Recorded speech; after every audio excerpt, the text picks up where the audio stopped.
सीमा पाक पाकिस्तान की, जिसे आतंकिस्तान कहा जाता है, जो आतंक को पालने वाली एक बड़ी फैक्ट्री चलाता है। लगातार चाहे जैश ए मोहम्मद हो या कोई और आतंकी संगठन ही क्यों ना हो, आतंकियों को पनाह देता है।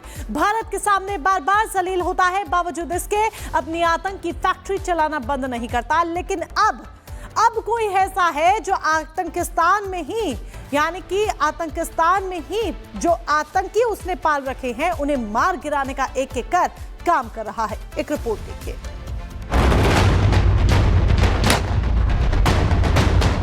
आतंकिस्तान को एक और झटका। पाकिस्तान में रह रहे आतंकी इस समय डर के साए में है। वो पाकिस्तान जो आतंकियों के लिए बड़ा हॉट स्पॉट था, वहां भला आतंकियों को डर के साए में जीने के लिए मजबूर क्यों होना पड़ रहा? इन सवालों का जवाब है ये तस्वीर। पाकिस्तान की धरती आज भी जैश ए मोहम्मद, लश्कर तैयबा, हिजबुल मुजाहिदीन जैसे कट्टर आतंकी संगठनों को पनाह देती है। पाकिस्तान की जमीन से हिंदुस्तान को दहलाने की साजिश रची जाती है, मगर अब बाजी पलट गई है।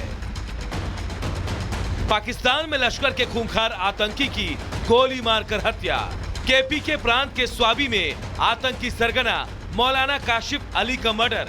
रिपोर्ट के मुताबिक बाइक सवार बंदूकधारियों ने आतंकी काशिफ अली को घर के बाहर गोलियों से भून दिया। हत्या के बाद बाइक सवार फरार हो गए। एक समय था जब पाकिस्तान में रह रहे आतंकी रैलियां करने और भारत को गीदड़ भभकी देने से पीछे नहीं हटते थे। अब मंजर ऐसा है कि आतंकी अपने घरों से बाहर निकलने से भी डरते हैं। क्योंकि महाकुंभ में अभी 8 दिन अभी बाकी है, लेकिन श्रद्धालुओं का प्रयागराज जाना कम नहीं हुआ है।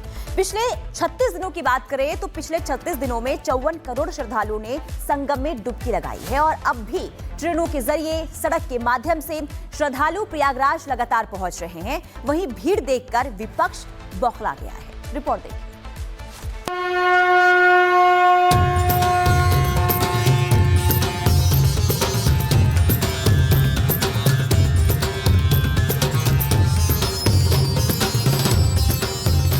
महाकुंभ जैसे जैसे समापन की ओर बढ़ रहा है, श्रद्धालुओं की संख्या लगातार बढ़ती जा रही है। पिछले 36 दिन में करीब 53 करोड़ श्रद्धालुओं ने संगम में डुबकी लगाई। ऐसे में उम्मीद की जा रही है कि बाकी 8 दिनों में 80 करोड़ का आंकड़ा पार हो जाएगा। लेकिन प्रयागराज में महाकुंभ की वजह से लगातार भीड़ बढ़ती जा रही है। सड़कों पर गाड़ियों की लंबी कतारें लगी है। गाड़ियों को एक एक इंच बढ़ना भारी पड़ रहा है, लेकिन श्रद्धालु हैं कि संगम स्नान के लिए आतुर हैं। उधर प्रयागराज की भीड़ देखकर अखिलेश यादव घबरा गए हैं। यही वजह है कि वो लगातार महाकुंभ पर उलूल जुलूल बयान दे रहे हैं, जबकि यूपी के सीएम योगी आदित्यनाथ लोगों को महाकुंभ के लिए प्रोत्साहित कर रहे हैं। भीड़ है, लेकिन उसका अपना आनंद अलग है। उस भीड़ के बीच से ही आनंद लेने की आवश्यकता है। थोड़ा पैदल चलना पड़ सकता है, लेकिन चलना चाहिए। यही जीवन है और देखना चाहिए जीवन की मस्ती। पूरे देश भर से लोग आए हैं, उसके बीच से जा करके देखें, उनके उत्साह को देखें। क्या कह रहे हैं 144 साल बाद ये कौन सी तारीख किसने तय की? भारतीय जनता पार्टी वाले क्या साइंटिस्ट हैं? कुंभ का नाम महाकुंभ कर देना, महा आयोजन के लिए 10,000 करोड़ से ज्यादा पैसा खर्च करना। आपने जब बुलाया है लोगों को तो आपने इंतजाम करना चाहिए था। यह हकीकत है कि महाकुंभ की वजह से ट्रैफिक जाम है, ट्रेन में ठस्सम ठस है। व्यवस्था सुचारू रूप से चलाने के लिए पुलिसकर्मी एक्टिव हैं, लेकिन भीड़ इतनी है कि जाम लगना स्वाभाविक है। पर जो श्रद्धालु महाकुंभ में डुबकी लगा लेता है, फिर उसकी भावनाओं को जानिए, तब पता चलेगा कि महाकुंभ में स्नान का आनंद होता क्या है।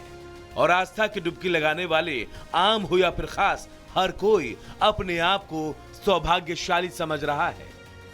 संगम का भव्य और दिव्य दर्शन करके बहुत आनंदित हूँ और केंद्र सरकार में नरेंद्र मोदी जी का और राज्य सरकार के मुख्यमंत्री योगी जी का आभार प्रकट करना चाहूँगा कि बहुत अच्छे इंतजाम हैं और 50 करोड़ से ऊपर लोग आस्था की डुबकी लगा चुके हैं ये सनातन धर्म अवलंबी जो लोग हैं उनकी आस्था का प्रतीक। माँ गंगा का या संगम के स्नान का तो एक अपना अलग आनंद है और हम इस मामले में बड़े सौभाग्यशाली हैं। जब मैं इलाहाबाद विश्वविद्यालय में पढ़ता था उस समय से अब तक पर्व के मौके पर तो नहाने का सौभाग्य मिला ही मिला, लेकिन बिना पर्व के बिना त्यौहार के भी कई बार मुझे आने का यहाँ मौका मिलता रहा है और इलाहाबाद प्रयागराज हमारे लिए घर की तरह रहा है।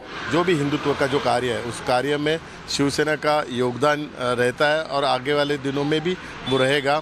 और ये भी आप सभी को बताना चाहता हूँ कि 19 तारीख को शिवसेना के सभी सांसद महाकुंभ का जो पर्व चल रहा है तो वहाँ पे पवित्र स्नान करने के लिए वहाँ पे सभी सांसद वहाँ पे जाने वाले हैं। महाकुंभ में श्रद्धालुओं के जाने का दौर जारी है। हर दिन करीब 1 करोड़ श्रद्धालु संगम में डुबकी लगा रहे हैं। अब विपक्ष को जलन हो या फिर मिर्ची लगे, लेकिन सनातन की शक्ति के समागम में हर कोई शामिल होना चाहता है। उम्मीद जताई जा रही है कि इस बार महाकुंभ में सारे रिकॉर्ड टूट जाएंगे और सनातन के खिलाफ जहर उगलने वालों को करारा जवाब मिलेगा। Bureau report, Republic Bharat. तो महाकुंभ में अपार भीड़ उमड़ रही है। 36 दिन और 54 करोड़ डुबकियां महाकुंभ में लोग लगा चुके हैं। आपको बता दें कि लगातार यह आंकड़ा बढ़ रहा है। वीकेंड पर ट्रैफिक में रोज 20% की बढ़ोतरी हो रही है, बढ़त देखने को मिल रही है। 14,000 सरकारी बसें चल रही हैं जो कि श्रद्धालुओं की सुविधा के लिए है। रेलवे औसतन 150 से 300 ट्रेनें रोजाना चला रहा है। 10,000 यात्री रोजाना विमान से पहुंच रहे हैं प्रयागराज। 15 फरवरी को एक दिन में 120 फ्लाइट प्रयागराज पहुंचती है। 700 से अधिक चार्टर्ड विमान उतरते हैं। तो जरा सोचिए कि भीड़ कितनी अपार होगी जो संगम नगरी महाकुंभ में पहुंच रही है ताकि आस्था की पवित्र पावन डुबकी वो लगा सके। यह आंकड़ा सीधे तौर पर बताता है कि यह भीड़ कितनी अपार है। बहरहाल आगे बढ़ते हैं, बात अमेरिका की करते हैं क्योंकि अमेरिका के रेसिप्रोकल टैरिफ को लेकर पूरी दुनिया में हड़कंप मचा हुआ है। ऐसे में भारत को भी इस टैरिफ का सामना करना पड़ेगा, लेकिन टैरिफ लागू होने से पहले ही भारत ने इसकी भरपाई की तैयारी भी शुरू कर दी है। कैसे? रिपोर्ट के जरिए देखिए।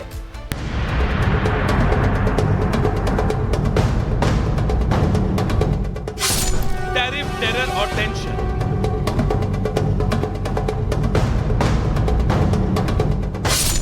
टैरिफ की तैयारी, टेंशन भारी।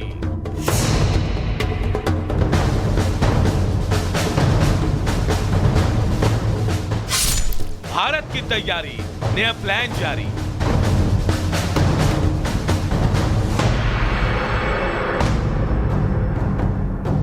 अमेरिकी राष्ट्रपति डोनाल्ड ट्रंप के नए रेसिप्रोकल टैरिफ के ऐलान के बाद दुनिया भर के देश टेंशन में हैं।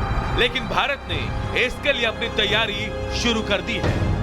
पहली बार बड़े टैरिफ पर वित्त मंत्री निर्मला सीतारमण ने खुलकर बातचीत की और बताया कि कैसे इसकी भरपाई की तैयारी की जा रही है। This budget has shown that there is a major step forward in terms of reforming India's customs duty and that regime which governs it.